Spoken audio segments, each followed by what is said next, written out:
Hi, I'd like to talk to you a little bit about a course that I'll be giving this summer at Lark Camp. It's a guitar course called How to Play Gypsy Jazz Guitar. Hey, if you're not familiar with Lark Camp, this is a 1 week long camp that's held every summer in Northern California in the county of Mendocino in the Mendocino woodlands. And as a camp, you can find all kinds of music courses there taught by a vast array of experts in their own particular fields. Everything from Irish music to Balkan music, singing, pipes, bagpipes, music from Afghanistan, France, Mexico, Brazil, you name it, they teach it there. It's a terrific experience. If you haven't been there before, I'd urge you to at least check into it. It's called Lark Camp. And if you have been there before, I'd like to invite you to take a look at my guitar course I'll be doing in Camp 2. Gypsy jazz guitar is any kind of music that's patterned after the style that was originally developed by Django Reinhardt starting in the 30s and his band, the Quintet of the Hot Club of France. And this particular style of music, while it's very demanding on the part of the lead guitar player, if you want to learn how to play rhythm guitar in this, it's not as demanding at all. In fact, the way I've structured the class, total beginners can take the class, and if you're an expert, you'll get something out of it too. The music is played, well, let me just show you here on my guitar an example of what we're going to learn. I'm just going to show you one chord, okay?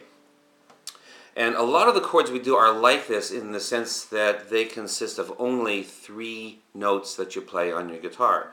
So, for example, I'm going to use my second finger on this 6th string at the 5th fret.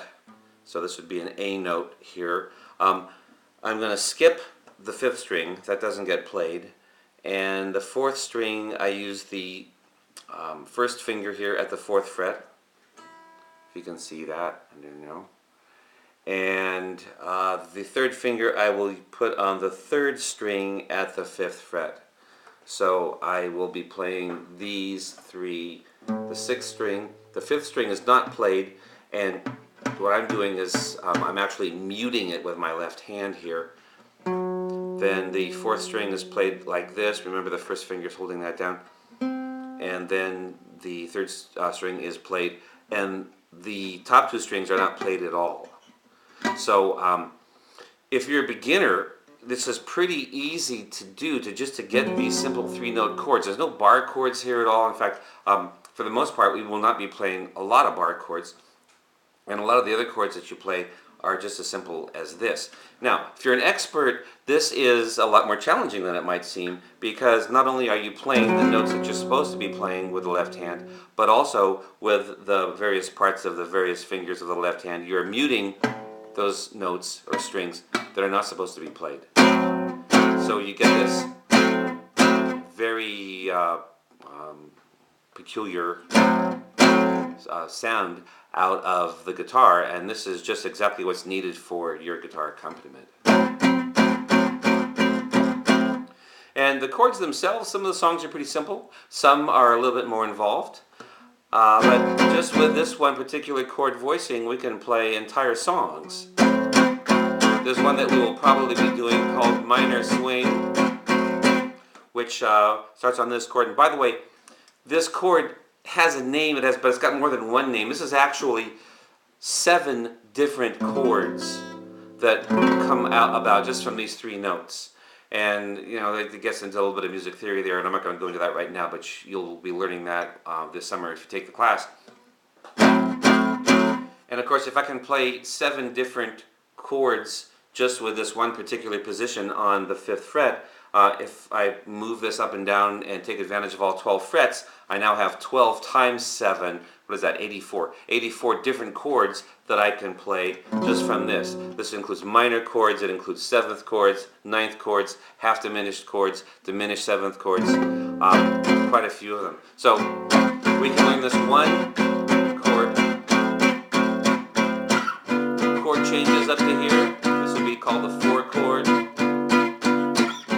Back to the basic chord.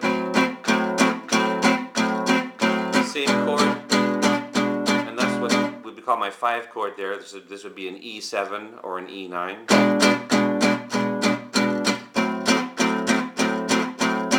So that's just an example of a whole song you can play just with one particular chord shape. I'll be showing a lot of these different chord shapes, and of course it gets a lot more involved than what I just did right now, but it's a really good starter course if you are a true beginner. You can be playing right along with the rest of us in class. If you're an expert, again, there's going to be some subtleties that I will be showing you, some interesting strums that I'll be showing you. I'll be showing you some right hand parts as well. I've been coming across a few new different approaches to the whole learning of this that I'll be sharing with you. If you've taken the class from me before, this is like the 3rd time I've done it. I invite you to come back. We'll be using some brand new old songs, ones that we haven't used in the past. And we'll be having our regular parade of soloists coming in and out, and it'll be just a fun time to learn how to play this particular type of guitar. And if you look around, you're going to find lots of opportunities in real life for jamming with us too. So once again, that's Lark Camp. I don't know if they're sold out right now or not. They usually do get sold out every year, but you should go to their website and check it out. Lark, L-A-R-K-C-A-M-P, larkcamp.com. And that will occur the first week of August. So mark that on your calendar. It's in Northern California, near the town of Mendocino. Actually, it's about a half-hour drive outside of the town of Mendocino. And you can take a look at what I do on my website, which is called pianofun.com. I will be also doing a piano workshop there too, called Piano Accompaniment for Singers. And I'm the staff accompanist for the swing vocal class too. So a lot of information about what I do is on my website, piano, P-I-A-N-O, fun, F-U-N.com, and look forward to seeing you at Lark Camp if you can possibly make it. Oh, I'm Robert Laughlin.